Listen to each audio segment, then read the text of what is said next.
অভিনন্দন মায়ের দোয়া বাংলাদেশ টিকটকার বাহিনী। এই টিকটকার বাহিনীদের খেলা দেখো।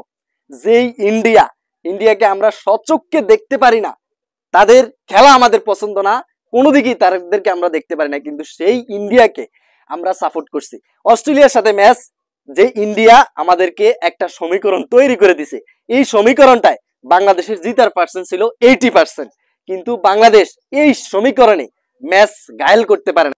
আজকে আফগানিস্তান প্রথম ব্যাটিং করতে নেমে তাদের টপ অর্ডার ফালাইতে তো পারে না, কিন্তু আমাদের বোলাররা দুর্দান্ত লেভেলে ভালো করছে। যে ভালো করার ফলে কিন্তু আফগানিস্তানকে লাস্ট পর্যন্ত 115 রানে তাদেরকে গুটিয়ে দেওয়া হয়েছে।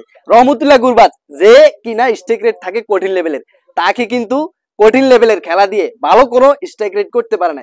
এই যে অল্প রানের ভিতরে গুটিয়ে দেওয়ার পরও বাংলাদেশকে ডিএসএলআর মেথড দিয়েছিল যে 12 ওভার 1 বলে যদি জিততে পারে তাহলে তারা সেমিফাইনাল খেলবে।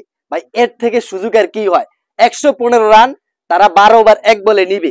এই 12 ওভার 1 বল নিতে গিয়ে প্রথম মোটামুটি শুরু করছে লিটন দাসের। আজকে ক্লাসিক্যাল যে ছক্কাটা হয়েছে 4 মারছে, জেমিলে শুরু করছে, মনে করছি যে আমরা 10 ওভারে ম্যাচ উইন, কিন্তু না, তার সাথে নামছে তানজিদ তামিম, জুনিয়র তামিম গায়া।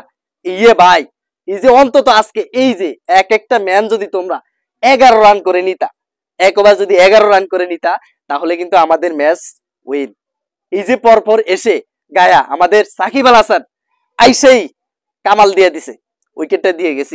আজকে অন্তত তাদের ব্যাটিং করার দরকার ছিল যে কম বল খেয়ে তারা বেশি রান নিবে, কিন্তু লাস্ট পর্যন্ত আমাদের মাহমুদুল্লাহ রিয়াদ ভাই তার থেকে এটা জীবনও কখনো আশা করিনি যে মাহমুদুল্লাহ রিয়াদ ভাই এসে বল খাইবে, আমরা ম্যাচ হারবো। মাহমুদুল্লাহ রিয়াদ ভাই এসে কি করলো?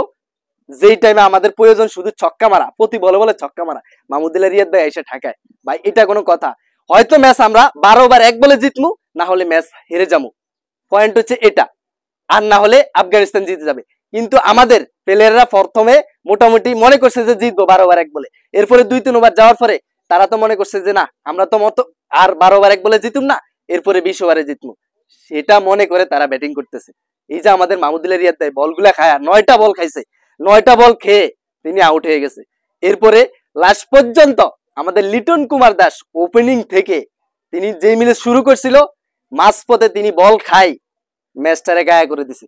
লাস্ট পর্যন্ত আমরা আফগানিস্তানের কাছে সেই 115 রান তাও নিতে পারি নাই। আমরা 17 ওভার 5 বলে আমরা অল উইকেট। অস্ট্রেলিয়া ঘরে বসে তারা কিন্তু সেমিফাইনাল খেলে ফেলতো। তারা পরপর শুধু পোস্ট দিতেছে, অস্ট্রেলিয়া বাংলাদেশকে জানাইতেছে যে জিতো ভাই, জিতো জিতো, দোয়া করতেছে, কিন্তু বাংলাদেশ সেটা করতে পারলো না। আদতে আফগানিস্তান তাদের সেরাটা দিয়ে ভাই খেলা দিছে, তারা আসলে সেমিফাইনাল খেলার যোগ্যতা অর্জন করে তারা সেটা দেখাই দিছে। তাদের বোলিং, কঠিন লেভেলের বোলিং করে আজকে তারা এই ম্যাচ জিতছে। অভিনন্দন জানাই, সেলুয়েট জানাই আফগানিস্তানকে। আর বাংলাদেশের টিকটকার বাহিনীদেরকে দ্রুত পাঠাই দাও, তাদেরকে চেহারা বসকাই দেওয়া হবে, চেহারা বসকাই দিয়ে যাতে মানুষ তাদেরকে না চিনি। তাদেরকে দিয়ে ক্রিকেট খেলা আসে নাই, তাদেরকে দিয়ে আসছে টিকটকার, আর আসছে তাদেরকে কৃষিকাজে লাগাই দেওয়া হবে, ধোঁয়া ধাক্কার কৃষিক্ষেত্রের উন্নয়ন করা হবে। বাংলাদেশের আমিন সিজন ভাই তাদেরকে ব্যানগাড়ি দিয়ে আম বেচানো উচিত। তো ভিউয়ার্স, আজকে ভিডিও এই পর্যন্ত। ভিডিওটি ভালো লাগে চ্যানেলটিকে সাবস্ক্রাইব করে রাখবেন পরবর্তী ভিডিও পাওয়ার জন্য। আল্লাহ হাফেজ।